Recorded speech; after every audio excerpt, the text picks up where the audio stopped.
In the United States, turning the age of 18 doesn't come without its political counterparts. You are leveling up from a child to adulthood. This transition into adulthood can be an exciting time for many young adults. The idea of moving out and being independent is an appealing notion for many. Because they are 18, they are now able to buy a house for themselves. This then prompts the idea of choosing a location. How is the city? Is there a lot of crime? How high is the taxes? Who is in control of the area, and are they able to get the job done?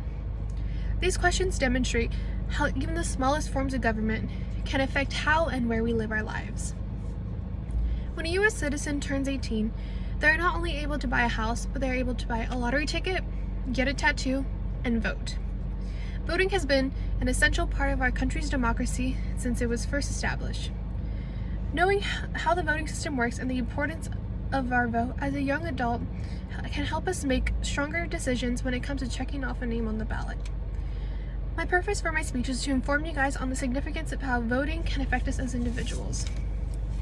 Now, I know we all know that our country is so large and that there are so many people, even on a state scale, our vote may seem one of the millions. But today I'm going to inform you on how voting works, voting turnout demographics, and the importance of your vote / how it affects your day-to-day life. In America, we use something called the two-party system. According to lumenlearning.com, a two-party system is a system in which two major political parties dominate voting in nearly all elections at every level of government. And the majority of elected offices are members of one of those two parties. Under a two-party system, one party typically holds a majority of the legislature, which is usually referred to as the majority party, while the other is the minority party. The United States is an example of a two-party system in which the majority of elected officials are either Democrats or Republicans. Now, we know that there is more than two parties, like the Independent or the Green Party. However, these two parties, Democrat and Republican, are the majors.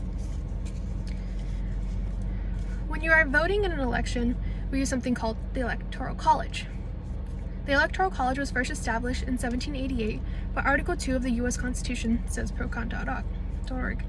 According to Britannica.com, American voters go to the polls on the Tuesday following the first Monday in November, but the ballots that they cast do not directly go to the elected president. Instead, the will of the voters is reflected in the actions of the state electors. These electors are selected by political parties at the state level and in many cases are bound by law to vote the way that is consistent with the results of the popular vote. Meaning, our votes go to the electors of our state, and whoever wins the state will receive the amount of points that the state is worth. Additionally, the Electoral College allows for all parts of the country to take place in the presidential election. Voter turnout is a measure of civic participation that many believe best gauges the health of the electoral process, says MITelectionlab.edu. For a long time, the right to vote in our country was reserved for white men who owned property.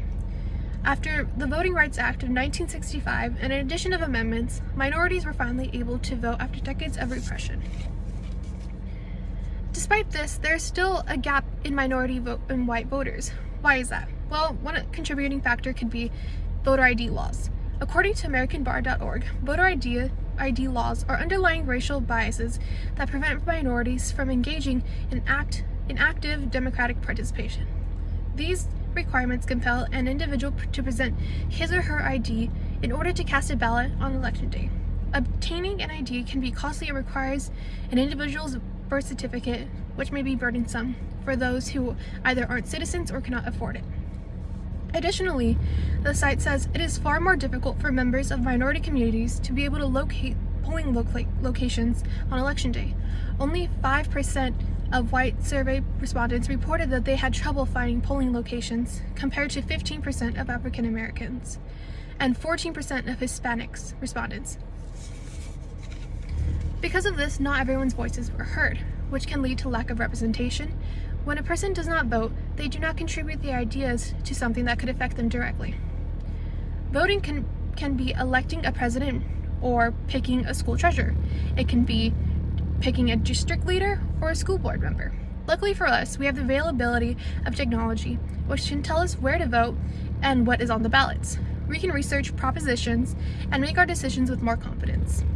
This is beneficial for citizens, especially when it comes to voting in local elections, which can affect them directly. However, there are still those who do not care about their vote. Actually, 41% of non-voters say that they do not bother to vote because my vote will not make a difference anyways, says Desmos.org. However, if citizens want better representation, they must vote. The article goes further on to say that studies show that voters are better represented than non-voters because politicians do not take strong incentives to respond to non-voters who are disproportionately low income. The facts don't lie. We have a system that was made by our founding fathers so that each part of the country can be represented. While there is still a gap in representation, people have the option to make their voices heard. Knowing how the system works and that people have the power to create representation for themselves is beneficial when it comes to casting a vote. In closing, voting is something that can affect us in our day-to-day lives and plays a key component into our country's democracy. Thank you.